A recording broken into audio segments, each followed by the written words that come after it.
I think everybody who's in education can tell the story that was pivotal in wanting to work with kids. For me, as a college student, I spent a lot of time working with youth sports, running youth centers. I had daily contact with kids, anywhere from 5-year-olds to 14-year-olds. So there was just so much of that, and it happened over quite a few years. So it became something I enjoyed. I enjoyed being a teacher. You know, when you're involved in sports, you are teaching.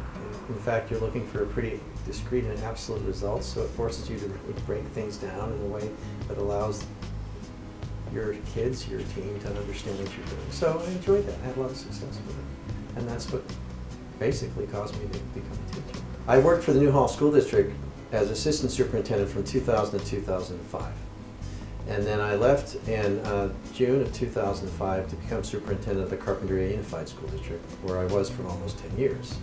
So Dr. Winger, who led very successfully this district for many years, retired, announcing his retirement, I believe, last September.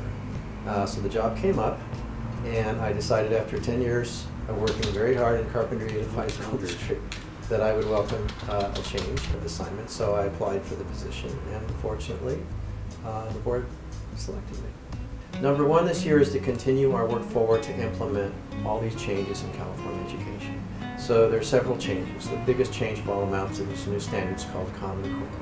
And then there's a new accountability system that's called the Local Control Accountability Plan that dovetails on a new funding system called the Local Control Funding Formula, notwithstanding in the future a new way of rating school performance. But for the standards, they're very rigorous. They're asking kids to apply their learning at a much higher level. They're asking us to help kids make greater connections of their learning across curriculum. It's very exciting. But you know what? It's different. So when I say take another step forward, I'm talking about transition in our professional development, through our professional development with our learning approaches, our pedagogy, with our materials, with how we support each other. Change is not always easy, so we're asking all of our teachers really to stretch themselves, but we're doing it with as much support as we can give them. That's what's exciting, and that's what's new. At the center of the Common Core standards is this ratcheted up expectation of what we call student engagement. In fact, student engagement is now emerged as a very high priority. And so what the student engagement means is much greater participation in class of students that go less to listening to what the teacher says and more to student work. Paired work, responsibility one student to the other, all guided by the teacher in a structured situation, of course, but giving students significantly more opportunities to participate, particularly verbally in class. And all that does, when you can do it and you can be a participant, is lever you to want more. So that's really a big change. And that's something that we want to continue to foster. And our goal right now, and we have a dedicated teacher on special assignment, is to establish what we call coherence in our science program so that everything's connected going out from kindergarten to 6th grade. That makes sense. The concept should be connected. The context should be broad so people can make connections and remember what they learn in earth life and physical science.